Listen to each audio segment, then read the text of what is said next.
Yo Tsamagon, seperti biasa bagaimana kabar kalian di minggu ini? Semoga semuanya baik-baik saja ya.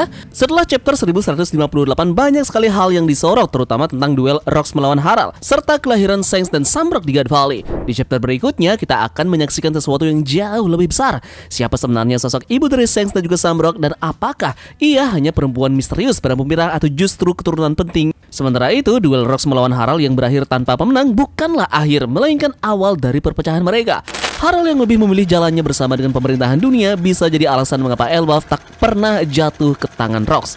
Persahabatan mereka hancur dan sejak saat itulah nasib Elbaf terikat erat dengan World Government. Dan jangan lupa satu detail penting kita, yakni nisan Kozuki Moria. Jika benar ia adalah bagian dari klan Kozuki, apakah memang benar ia ada kaitannya dengan Oden? Nah, kita akan prediksi sekarang dan juga membahas beberapa teori penting yang akan masuk ke dalam cerita kedepannya dalam chapter depan. Jadi siapkan cemilan kalian beserta kopi hangatnya, dan jika sudah, terima kasih banyak dan tarik jangkar. Mari kita berlayar.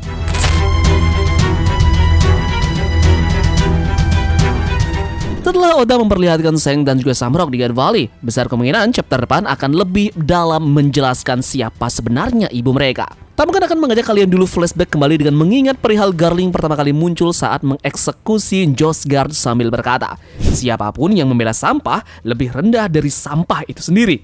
Saat diperkenalkan, dia disebut sebagai pemimpin kesatria suci sekaligus penguasa kuat dari God Valley. Nah, jadi karakter Garling digambarkan sebagai sosok yang tegas dan mandiri. Ia tak pernah mengharapkan kerjasama atau keringanan, terutama dari manusia luar di God Valley. Sifat itu jelas terlihat ketika ia tampil dalam kompetisi di lembah dewa tersebut. Nah, kalau kita membicarakan keberadaan dari para kesatria suci, terutama jika kita kaitkan dengan sejarah dunia nyata, biasanya ada dua hal utama yang menjadi tujuan mereka. Pertama, memanggil iblis yang mereka yakini sebagai pembebas menuju keselamatan. Dan yang kedua, mencari cawan suci atau bisa disebut sebagai Holy Grail yang dipercaya bisa memberikan keabadian. Nah, tentu saja ada hubungan erat antara konsep setan dan juga keabadian. Dan jika kita bandingkan dengan dunia One Piece, hanya satu sosok yang langsung terlintas di pikiran kita. Yup, itu adalah Im Sama. Karena itu, salah satu prinsip terpenting dari Garling adalah keyakinan bahwa Im Sama inilah yang akan membawa keselamatan sekaligus pemurnian bagi dunia ini. Jadi ada hal yang penting yang perlu digarisbawahi. Garling tampaknya memiliki kedekatan lebih dengan Im Sama dibanding para Gorosei yang lainnya. Hal ini berkaitan dengan asal-usul keluarga Vigarland yang ada di God Valley. Sejak dahulu, keluarga Vigarland diyakini sebagai pihak yang pertama kali tanda petik memanggil entitas yang bernama Mu. Karena itulah mereka menempati posisi istimewa di mata Im Sama. Dan hal ini tercermin juga dalam bicara Garling yang penuh dengan keyakinan. Ada juga hal yang menarik dari nama Vigarland. Jika kita perhatikan, nama bagian depannya yakni Vigar ini memiliki beberapa makna. Salah satu berkaitan dengan kata Geld atau wounded, yakni terluka. Istilah ini sering digunakan dalam konteks cinta atau luka yang nyata, sehingga bisa diartikan sebagai yang terluka, hati yang terluka, atau bahkan hati yang hancur. Kemudian kita lihat pelafalannya. Awalan nama Vigar ini juga terdengar mirip seperti kata figur dalam bahasa Jepang yang berarti perawakan penampilan figur kepribadian ataupun simbol. Sepertinya Oda Sensei memang ingin menyelipkan makna di balik nama Garling ini. Apalagi nama belakangnya adalah Land yang berarti tanah. Seolah-olah Oda sering memberikan petunjuk bahwa Vigarland Garling ini adalah sosok yang akan mengungkapkan kebenaran tentang God Valley. Jadi, dengan kata lain, nama Vigarland bisa dipahami sebagai kata sifat dari tempat itu sendiri. Maknanya bisa ditarik ke arah penjelajah bumi ataupun manusia tanah, atau sosok yang menguasai tanah. Jadi, seolah-olah Oda Sensei sedang memberikan kita kode bahwa Garling ini adalah orang yang menemukan materi sekaligus rahasia terdalam dari Pulau God Valley. Nah, sekarang kita akan masuk ke dua poin penting. Apa yang sebenarnya ditemukan oleh Garling di God Valley, dan siapa istrinya, serta siapa namanya.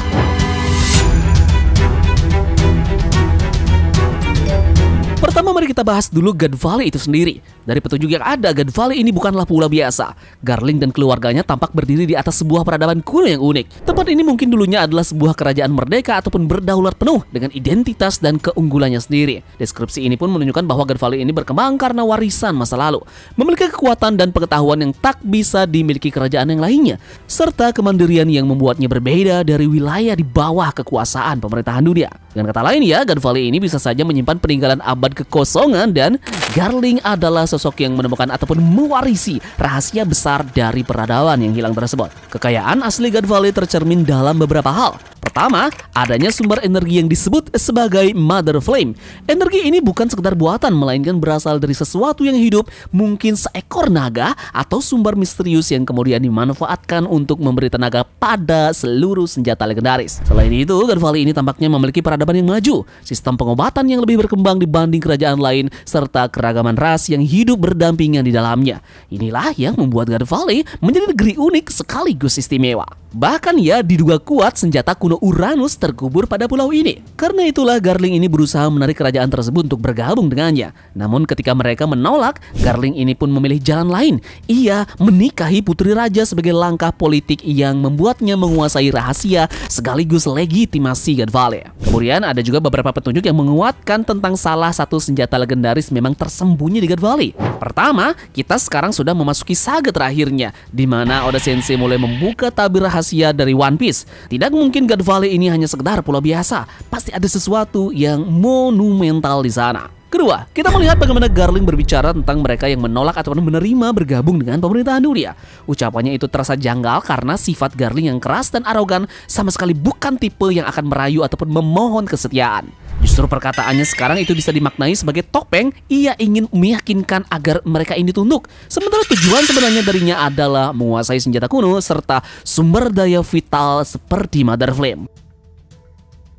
Jadi dengan kata lain, Garling bukan hanya sedang membicarakan ideologi ataupun kesetiaannya, melainkan sedang mencari harta terbesar dari God Valley, rahasia peradaban kuno dan senjata legendaris yang bisa mengguncang dunia. Yang menarik perhatian lagi tentu saja adalah bentuk dari pulau God Valley itu sendiri. Jika kalian perhatikan, bentuknya menyerupai haluan kapal yang sangat mirip dengan Millennium Falcon dari Star Wars. Nah, nama Millennium sendiri berarti 1000 tahun. Dan bisa jadi Oda Sensei sengaja memberikan isyarat kita soal hubungan antara God Valley dan juga peradaban kuno yang sudah berumur ribuan tahun lamanya. Lalu kalau kita tarik paralel dengan Star Wars, Oda Sensei jelas sering memberikan kita referensi pop culture. Di Star Wars sendiri ada senjata legendaris yang bernama Death Star. Ini adalah sebuah senjata dengan kekuatan radiasi dahsyat yang mampu menghancurkan satu planet dengan sekali serangan. Nah, ini sangat identik dengan apa yang selama ini dikaitkan dengan senjata kuno Uranus. Jadi, dengan kata lain, Oda mungkin sedang mengadaptasi konsep Death Star ini untuk Uranus di dunia One Piece.